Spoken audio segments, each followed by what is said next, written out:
E aí, tudo certo? Hoje a gente vai fazer uma coisa bem legal. Vamos pegar a sabedoria de dezenas dos livros de finanças mais famosos do mundo e transformar tudo isso numa análise simples e direta. A ideia aqui é transformar esse universo de informações num guia prático para construir riqueza.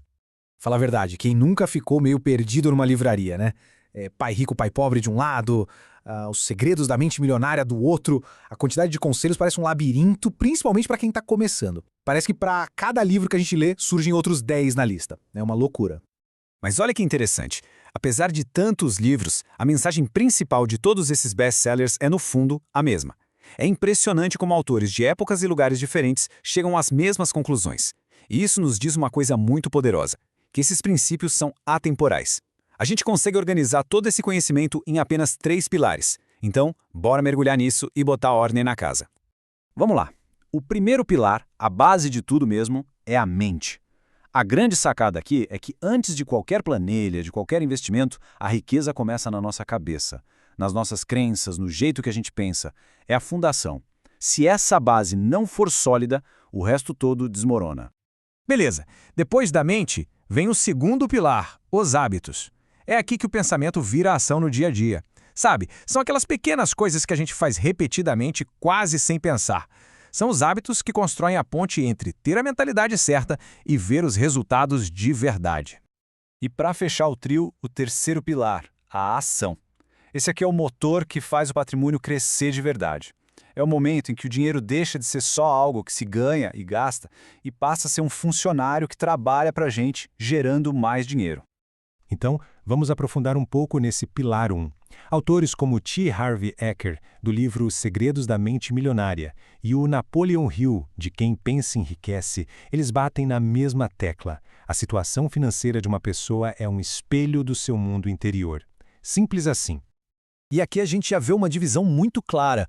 De um lado, tem a mentalidade de riqueza, que é basicamente assumir responsabilidade e pensar, eu crio a minha própria vida. Do outro lado, a mentalidade de pobreza, que é a postura de vítima, de culpar a economia, o governo, o chefe, sabe? Aquela ideia de que a vida simplesmente acontece comigo. Mudar de um lado para o outro é o primeiro grande passo. E essa diferença de mentalidade define como cada pessoa joga o jogo do dinheiro. Pensa num time de futebol. Tem aquele que entra em campo para ganhar, para fazer gol, e tem aquele que entra só para não perder, sabe? Para empatar. No dinheiro é a mesma coisa. Jogar para ganhar é focar em abundância, em criar fortuna. Jogar para não perder é só se preocupar em sobreviver, pagar as contas. É uma postura defensiva que limita demais o crescimento. E essa citação do T. Harv Eker, olha, ela é perfeita. Se a meta é só o confortável, qualquer coisa já serve e a pessoa para por ali. Mas se a meta é lá no alto, em enriquecer, mesmo que não se chegue no topo do topo, o resultado final já vai ser muito melhor. É sobre o tamanho da ambição, entende? Certo, mentalidade ajustada. Mas só pensar diferente não enche a conta bancária, né? É preciso agir. E é aí que entra o pilar 2. Autores como Gustavo Cerbasi, aqui no Brasil, ou Charles Duhigg, de O Poder do Hábito, mostram que o segredo está em transformar o pensamento em ação diária consistente. E uma metodologia super prática que resume isso é a DSOP. Diagnosticar, sonhar, orçar e poupar. É um passo a passo. Primeiro, entender onde se está. Depois, definir para onde se quer ir, com clareza. Aí, criar um mapa, um orçamento para essa jornada. E, por fim, o mais importante, a disciplina de poupar sempre. Parece simples, mas é poderosíssimo.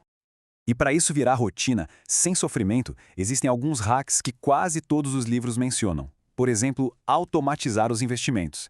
Isso tira a emoção da jogada. É um boleto que se paga para si mesmo. Outra coisa, olhar para o patrimônio líquido, não só para o salário. E essa ideia das contas é genial. Uma para a liberdade financeira e outra para a diversão. Isso cria equilíbrio e faz o processo ser prazeroso, não um sacrifício. E claro, nunca, mais nunca parar de aprender. O que nos leva direto para o pilar final, que para muita gente é o mais fascinante. A ação. É aqui que o jogo vira de verdade. É onde a gente para de só trocar nosso tempo por dinheiro e começa a fazer o dinheiro trabalhar 24 horas por dia. Robert Kiyosaki e Warren Buffett são os mestres nisso.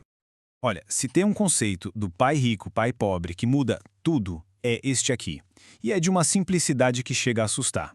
Ativos botam dinheiro no bolso. Passivos tiram dinheiro do bolso. Fim. O segredo da riqueza, então, é focar a vida inteira em comprar ativos. O grande problema é que a maioria das pessoas compra passivos achando que são ativos. Aí a conta não fecha. Para visualizar essa jornada, o Kiyosaki desenhou esse mapa, o quadrante do fluxo de renda. A maioria das pessoas está do lado esquerdo, como empregado ou autônomo. Aqui, a renda depende diretamente do trabalho. Se parar de trabalhar, a renda para. A liberdade financeira mora do lado direito, como dono de um negócio que funciona sozinho ou como investidor. A grande meta é cruzar essa ponte. E essa metáfora do Eker é sensacional para resumir a mentalidade do investidor. Cada real não é só para gastar, é uma semente. Uma semente que pode ser comida agora ou pode ser plantada para, no futuro, render uma floresta inteira de outras sementes. A escolha é constante. Então olha só o caminho que a gente fez. Saímos daquela confusão de uma montanha de livros para um mapa bem claro com 3 etapas. A jornada da riqueza não é um segredo escondido a 7 chaves. Na verdade, é um processo que pode ser aprendido e, o mais importante, aplicado. Então, para resumir uma biblioteca inteira numa única prateleira, a essência é esta. Primeiro, mente. Ajustar as crenças, acreditar que é possível. Segundo, hábitos. Criar sistemas para controlar o dinheiro antes que ele controle a gente. E terceiro, ação. Fazer o dinheiro se multiplicar, trabalhando por conta própria. E agora a reflexão final. Depois de ver essa estrutura toda, a pergunta não é mais o que fazer, mas sim por onde começar. Cada pilar sustenta o outro, mas toda grande construção começa com a primeira pedra. Qual desses pilares precisa de mais atenção agora? Qual vai ser o primeiro passo?